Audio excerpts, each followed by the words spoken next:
Mr. President, the beginning of this new year shocked all of those throughout the world who cherish the hope that respect for international law and non-intervention in domestic affairs of other states, as well as a reliance upon diplomacy and seeking of compromise, became key principles in the work of the new U.S. administration. The assault against the leader of Venezuela, compounded by the deaths of dozens of Venezuelan and Cuban citizens, in the eyes of many, has become a harbinger of a turn back to the era of lawlessness and U.S. domination by force, chaos, and lawlessness, which continues to afflict dozens of states in various regions of the world. There is no and can be no justification for the crimes cynically perpetrated by the United States in Caracas. We firmly condemn the U.S. act of armed aggression against Venezuela in breach of all international legal norms.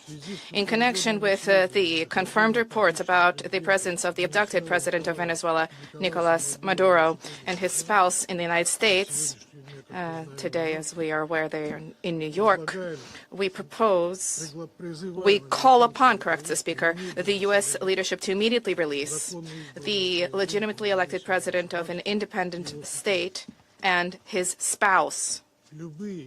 Any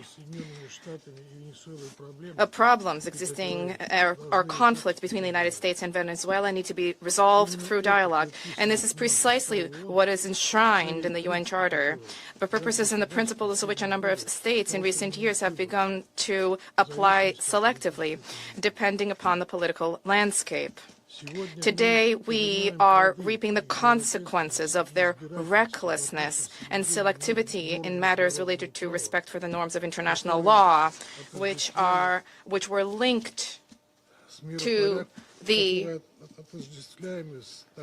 so-called rules-based world order. Here is your rules-based world order in all of its glory, which is horrifying even the staunchest Atlanticists. Mr. President, we extend our firm solidarity with the people of Venezuela in the face of the external aggression. We firmly support and completely support the policy of the Bolivarian government, which is geared towards protection of their national interests and the sovereignty of the country. Washington's aggressive acts have already been condemned by many states and multilateral associations, including the Non-Aligned Movement, the African Union, as well as a group of friends in defense of the Charter of the United Nations. We hope that the international banditry will immediately be met with objective and comprehensive assessment at the international legal level with United Nations, universal mechanisms, and other multilateral formats being brought to bear. This process must not be impacted by the recognition or non-recognition by any given states or groups of states of the legitimacy of Nicolas Maduro. For this reason, unintelligible murmurings and attempts to avoid principled assessments by those who, in other circumstances, froth at the mouth and demand that others respect the UN Charter, today seem particularly hypocritical and unseemly. We hope you will recognize this, and we hope that you will abandon double standards and that you will not attempt to justify such an egregious act of aggression due to a fear of angering the American global gendarme, which is attempting to once again rear its head. We are particularly appalled by the unparalleled cynicism with which Washington did not even attempt to conceal the true aims of its criminal operation, namely the establishment of unbridled control over Venezuela's natural resources and the assertion of their hegemonical ambitions in Latin America. In this way, Washington is generating fresh momentum for neocolonialism and for imperialism, which were repeatedly, decisively condemned and repudiated by the peoples of this region and by the global South as a whole. Distinguished colleagues, under these circumstances, it is exceedingly important for the entire international community to unite and to definitively reject the methods and tools of U.S. military foreign policy, which have been demonstrated in the case of Venezuela. This is the only way it is possible to compel Washington to revisit and to abandon their dangerous misconceptions. As we stated during previous meetings on Venezuela, the bell now tolls across the region, ringing for every country of the Western Hemisphere. The bell is ringing for all UN member states and for the future of the organization itself. Failing to hear this call today is tantamount to projecting cowardice and the lack of principle, essentially blessing ongoing encroachments of international law and rejecting civilized international conduct as a whole.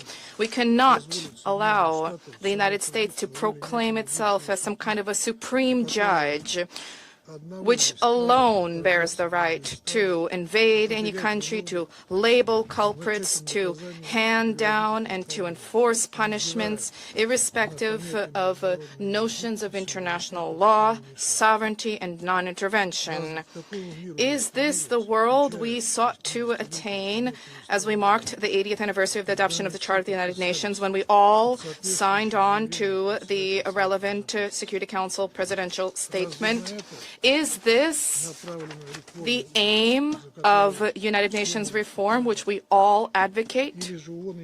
Or has the United Nations and Security Council thereof, do they no longer exist? And is there a need now to seek from Washington a patent rule, so to speak? And is the self-determination of every person's and their right to determine their future worthless?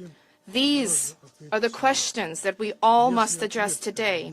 And if this response is sincere, if it is principled, then perhaps the U.S. leadership, too, which openly is asserting intention to run another country for the benefit of the United States, they will perhaps glance at their own constitution, their constitution of the United States, which begins with the words, "We the people of the United States," and will begin, in fact, to recognize the sovereignty of other states rather than deposing inconvenient regimes. Thank you. I thank the representative of Russian Federation and now give the floor to the representative of China. President, China supports the Security Council holding an emergency meeting regarding the United States military strikes on Venezuela. And thanks USG DiCarlo for reading out the briefing of the Secretary General Guterres. I have listened carefully to the statements of the briefers, and we welcome to this meeting the permanent representative of Venezuela and representatives of other countries. On January the 3rd, the United States blatantly launched large-scale military strikes against Venezuela, forcibly seized Venezuelan President Nicolas Maduro and his wife, and took them out of the country. It claimed that it will run Venezuela and even didn't rule out launching a second round of military operations on an even larger scale. China is deeply shocked by and strongly condemns the unilateral, illegal, and bullying acts of the U.S. For some time now, the international community has repeatedly expressed grave concern over the U.S. sanctions, blockade, and threats of force against Venezuela.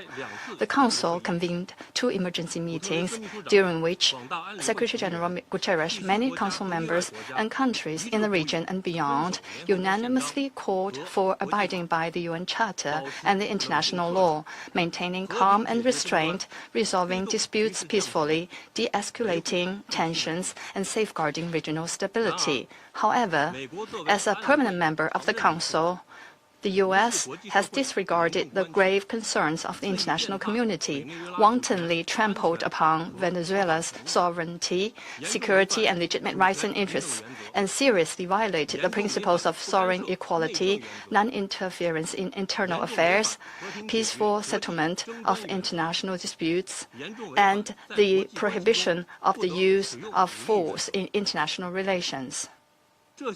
These principles constitute the fundamental tenets of the UN Charter and form the cornerstone of maintaining international peace and security. The U.S. has placed its own power above multilateralism and military action above diplomatic efforts, posing a grave threat to peace and security in Latin America and the Caribbean, and indeed internationally. China firmly opposes this, and the international community has also expressed widespread grave concern and strong condemnation. We urge the U.S. to heed the overwhelming voice of the international community, abide by international law and the purposes and principles of the UN Charter, cease infringing upon the sovereignty and security of other countries, stop toppling the government of Venezuela, and return to the path of political solutions through dialogue and negotiations. We call on the U.S. to ensure the personal safety of President Maduro and his wife and to release them at once. We support the Council in fulfilling its primary responsibility to maintain international peace and security, and we support all efforts by the UN Secretary-General, regional countries, and organizations that contribute to promoting dialogue and de-escalating the situation. President, the lessons of history are a stark warning. Military means are not the solution to problems, and the indiscriminate use of force will only lead to greater crisis. The U.S. bypassed the Council to launch military operations against Iraq, blatantly attacked Iran's nuclear facilities, and imposed economic sanctions, military strikes, and even armed occupations on multiple countries in Latin America and the Caribbean.